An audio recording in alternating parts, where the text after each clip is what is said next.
Hi, Julie here with Just Plain Fun, and today I'm going to demonstrate a bead roller that I'm bringing back. It's the 16th inch split pin paper bead roller, and if you go ahead and order it, you're going to get 2 stabilizer beads with it. One is necessary. Really, you only need one, but I'm going to include 2. And this is the way you use it. This is going to be a quick video, I hope. And these are 3D printed beads, stabilizer beads, and I will make it possible to order more. And I've decided to start selling these not only with, I'm starting to sell them alone, and also you can get them in a kit with 1mm sized bead cores, the eyelets. But for today, this is just how to use the 3/16 inch paper bead roller split pins. The split goes all the way through, and one end is longer than the other just to make it easier to slip the paper in. This is normal Elmer's all-purpose glue inside of here, and let me go ahead and demonstrate it. I first put the paper in, bring this all the way up so you can barely see it, and then I put the stabilizer bead on, and that keeps it from coming apart. And then I get the strip started. I roll it a little bit, and then I add my glue. You can wait until the very end, but I like to glue it all the way. And you don't need much. That is actually enough to hold it. It's not very much. Then you just roll it up. Very simple.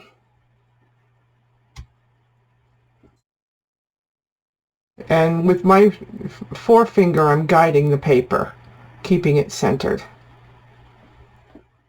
I've made thousands and thousands of beads, and this is the way I like to make them.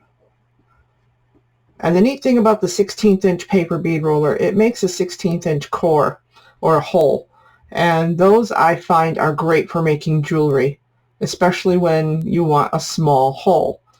And even after glazing them, the way I glaze them, the hole it's actually slightly smaller than a 1/16 of an inch when you're done glazing them, but it doesn't make it so small that you can't put anything through it.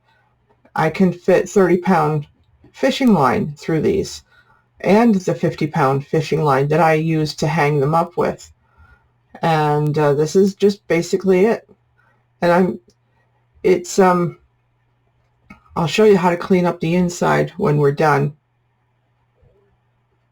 See, it wiggles a little bit.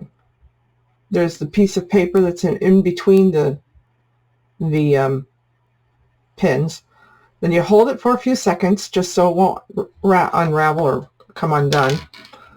And then you just pull it out, and you can see the little bit of paper inside the hole. And the way I clean that out is I use a needle tool. Let me grab my needle tool. This is the matching eyelet setter that goes with it if you order the set, but it's also a needle tool. And this is smaller than a 16th inch. It's more like 0.8 millimeters. And then you just stick that in there, and you roll it on your finger like this. And if that doesn't do the trick, then you can put this back in there and roll it around. And that should clean up the hole, no problem. And then you put it on 50-pound fishing line, which I do have a strand here. Let me grab it for you, just to show you that it does fit.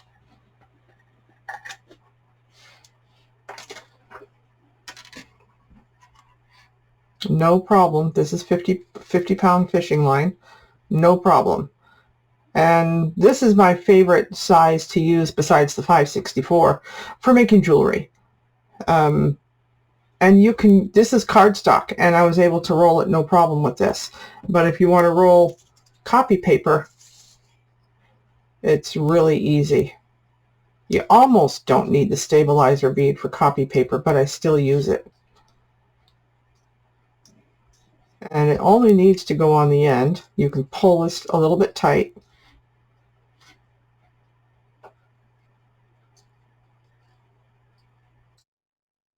And then put the glue on. Again, you don't need much.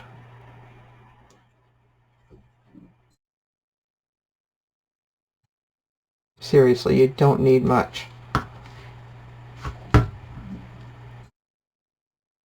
I lay it down so that way it doesn't take as long to get to the tip.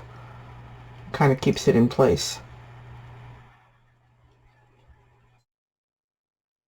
So in the near future, I'm going to start offering paper bead strips on Etsy probably. And I'm going to be getting a new die that will make paper bead strips that are 1/2 inch at one end, 1/8 inch at the other, and about 8 1/4 inches long.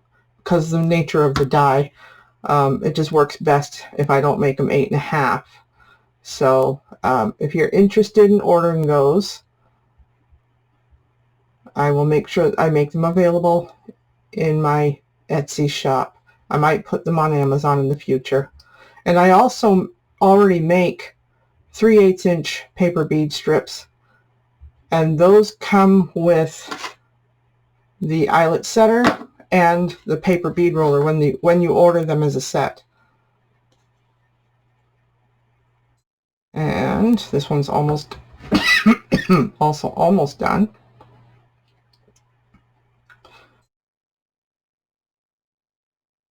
And that is it.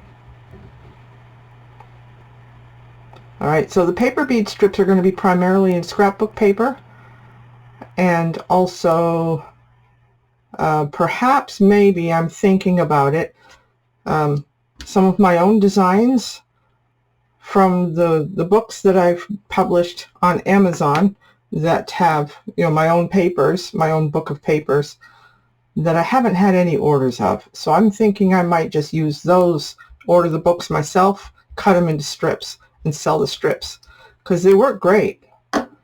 And they do get to be about that size, about the same size as if you use copy paper. And copy paper works just fine. Actually, the thickness of that paper is between cardstock and this copy paper. So it'd be slightly bigger than this, and smaller, definitely smaller than this. Or, it's not as thick. As you can see the difference. Alright, so I just wanted to demonstrate the paper bead roller. If you want these right now, they're available on my Etsy store. And I will provide a link in the description to my Etsy store where you can buy these. And by the time you see this video, links will be on my website. And I'm probably going to go ahead and offer these on Amazon as well. So at my website, jpfun.com, by the time you see this video, it will be there. All right. Thank you for watching, and have a great day. Goodbye. One more thing. You're going to have 12 different colors and prints to choose from on Etsy and Amazon, not just this one. So you'll find out those colors when you go take a look at them. All right. Thank you. Bye.